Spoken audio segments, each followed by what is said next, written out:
অক্ষয় কুমার অভিনীত কেশরী চ্যাপ্টার 2 ছবিটি ফের বিতর্কের কেন্দ্রবিন্দুতে।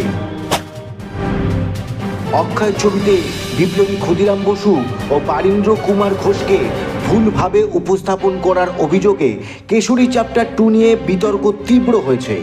তৃণমূল কংগ্রেসের দাবি, ছবিতে ক্ষুদিরাম বসুকে ক্ষুদিরাম সিংহ এবং বারীন্দ্র কুমার ঘোষকে বীরেন্দ্র কুমার বলে দেখানো হয়েছে, যিনি আবার অমৃতসর থেকে এসেছেন। এটি ঐতিহাসিক সত্যের ইচ্ছাকৃত বিকৃত বলে অভিযোগ তৃণমূলের। স্বাধীনতা সংগ্রামীদের অপমান ও ইতিহাসকে বিকৃত করার অভিযোগে বিধাননগর দক্ষিণ থানায় একটি এফআইআর দায়ের করেছেন সমাজকর্মী রঞ্জিত বিশ্বাস।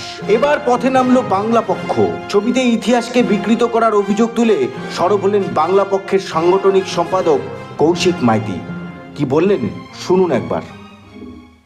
আমি কৌশিক মাইতি, বাংলা পক্ষর সাংগঠনিক সম্পাদক। আজকে বাংলা পক্ষ এই নন্দনের পাশে যারা সিনেমা চলচ্চিত্রের জন্য গোটা পৃথিবীতে নানা বড় বড় ফিল্ম স্টার পরিচালক এখানে এসেছেন, এই জায়গাটাকে আমরা এই জন্য বেছে নিয়েছি, যেটা বলিউডের সিনেমা, হিন্দি সিনেমা, অক্ষয় কুমার এবং করণ জোহরদের সিনেমা, অক্ষয় কুমার অভিনেতা। সেখানে স্বাধীনতা সংগ্রামের একটা ঘটনা বলা হচ্ছে, যেখানে বলা হচ্ছে কৃপাল সিং নামের একজন ব্যক্তি, যিনি বিপ্লবী, তিনি ক্ষুদিরাম সিংকে এবং বারিন্দর কুমারকে বোমা বাঁধতে শিখিয়েছিলেন এবং এই দুজন কিংসফোর্ডকে হত্যার চেষ্টা করেছিল। এটা ইতিহাসের অপলাপ, এটা বিকৃতি, এটা অপরাধ। কারণ ক্ষুদিরাম সিং নয়, বোম মারতে গেছিল বীর বাঙালি দুজন, ক্ষুদিরাম বসু এবং প্রফুল্ল চাকি। এই ইতিহাস নিশ্চয়ই ওরা সার্চ করলেই পেয়ে যেত।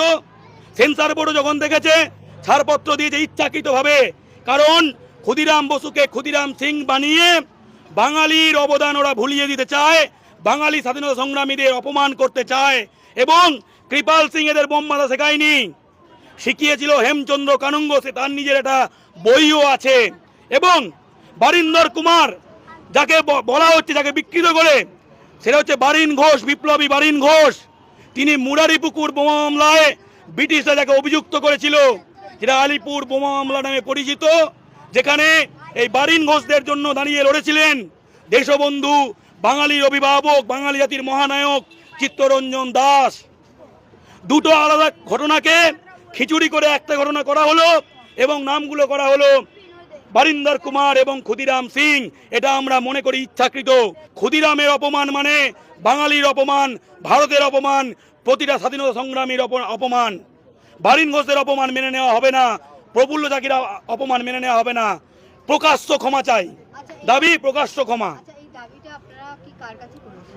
আমরা জিভাই যে করণ জোহরের টিম, তাদেরকে চিঠি দিয়েছি এবং কেশরী টিমকে চিঠি দিয়েছি এবং আপনাদের মাধ্যমে বলতে চাই, প্রকাশ্য ক্ষমা চাই।